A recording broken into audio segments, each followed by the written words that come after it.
ವರ್ಷ ಏಪ್ರಿಲ್ ತಿಂಗಳಂದ್ರೆ ಸಿನಿಪ್ರಿಯರಿಗೆ ಹಬ್ಬದ ರಸದೌತಣ. 8 ತಿಂಗಳುಗಳಿಂದ ಸ್ಟಾರ್ ಸಿನಿಮಾಗಳು ತೆರೆ ಕಾಣದೆ ಕಂಗಾಲಾಗಿದ್ದ ಪ್ರೇಕ್ಷಕನ ಮುಂದೆ ಏಪ್ರಿಲ್ ತಿಂಗಳಲ್ಲಿ ಸ್ಟಾರ್ ಸಿನಿಮಾಗಳು ಎಂಟ್ರಿ ಕೊಡಲಿವೆ. ಏಪ್ರಿಲ್ 1ರಂದು ಪವರ್ ಸ್ಟಾರ್ ಪುನೀತ್ ರಾಜ್ಕುಮಾರ್ ಅಭಿನಯದ ಯುವರತ್ನ ತೆರೆ ಕಾಣಲಿದೆ.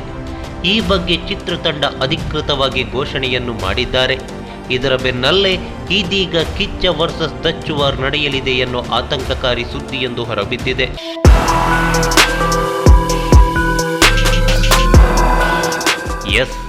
ಏಪ್ರಿಲ್ 23ರಂದು ಕೋಟಿಗೊಬ್ಬ 3 ಸಿನಿಮಾ ರಿಲೀಸ್ ಎಂದು ಚಿತ್ರದ ನಿರ್ಮಾಪಕ ಸೂರಪ್ಪ ಬಾಬು ಘೋಷಣೆಯನ್ನು ಮಾಡಿದ್ದಾರೆ. ಇದರ ಬೆನ್ನಲ್ಲೇ ಇದೀಗ ರಾಬರ್ಟ್ ಚಿತ್ರದ ನಿರ್ಮಾಪಕ ಉಮಾಪತಿಯವರು ಕೂಡ ನಮ್ಮ ಸಿನಿಮಾ ಏಪ್ರಿಲ್ 23ರಂದು ರಿಲೀಸ್ ಆಗಲಿದೆ ಎಂದು ಕೇಳ್ಕೊಂಡಿದ್ದಾರೆ. ಹಾಗಾದ್ರೆ ಒಂದೇ ದಿನ ಒಂದು ಕಾಲದ ಕುಚುಕುಗಳ ಸಿನಿಮಾ ತೆರೆ ಕಾಣುತ್ತಾ? ದರ್ಶನ್ ಸುದೀಪ್ ಜುಗಲ್ಬಂದಿ ನಡೆಯುತ್ತಾ ಅನ್ನೋ ಪ್ರಶ್ನೆಯೊಂದು ಮೂಡ್ತಿದೆ.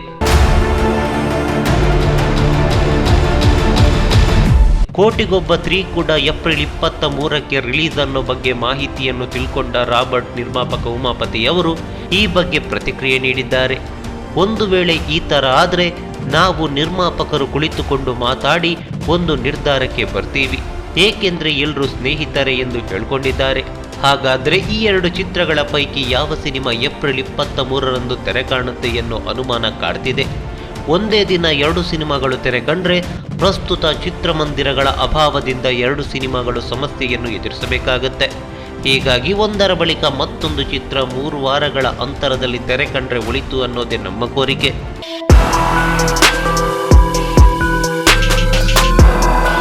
ಈ ಮಾಹಿತಿ ನಿಮಗೆ ಇಷ್ಟವಾಗಿದ್ರೆ ಲೈಕ್ ಮಾಡಿ, ಶೇರ್ ಮಾಡಿ, ಹಾಗೆ ನಿಮ್ಮ ಅನಿಸಿಕೆ ಅಭಿಪ್ರಾಯಗಳನ್ನು ಕಾಮೆಂಟ್ ಬಾಕ್ಸ್ನಲ್ಲಿ ಬರೆಯಿರಿ. ನೀವು ನಮ್ಮ ಕೋಸ್ಟಲ್ ಕನ್ನಡ ಯೂಟ್ಯೂಬ್ ಚಾನಲ್ಗೆ ಸಬ್ಸ್ಕ್ರೈಬ್ ಆಗಿಲ್ಲ ಅಂದರೆ ದಯವಿಟ್ಟು ತಕ್ಷಣವೇ ಸಬ್ಸ್ಕ್ರೈಬ್ ಬಟನ್ಗೆ ಕ್ಲಿಕ್ ಮಾಡಿ. ಹಾಗೆ ನಮ್ಮ ಪ್ರತಿ ಅಪ್ಡೇಟ್ಸ್ಗಳನ್ನು ಶೀಘ್ರದಲ್ಲೇ ತಿಳಿಯಲು ಪಕ್ಕದಲ್ಲಿರೋ ಬೆಲ್ ಐಕಾನ್ಗೆ ಕ್ಲಿಕ್ ಮಾಡಿ. ಹಾಗೆ ನಮ್ಮ ಹೆಚ್ಚಿನ ಅಪ್ಡೇಟ್ಸ್ಗಳಿಗಾಗಿ ಕೋಸ್ಟಲ್ ನೆಟ್ವರ್ಕ್ ಫೇಸ್ಬುಕ್ ಪೇಜ್ಗೆ ವಿಸಿಟ್ ಮಾಡಿ. ಧನ್ಯವಾದಗಳು.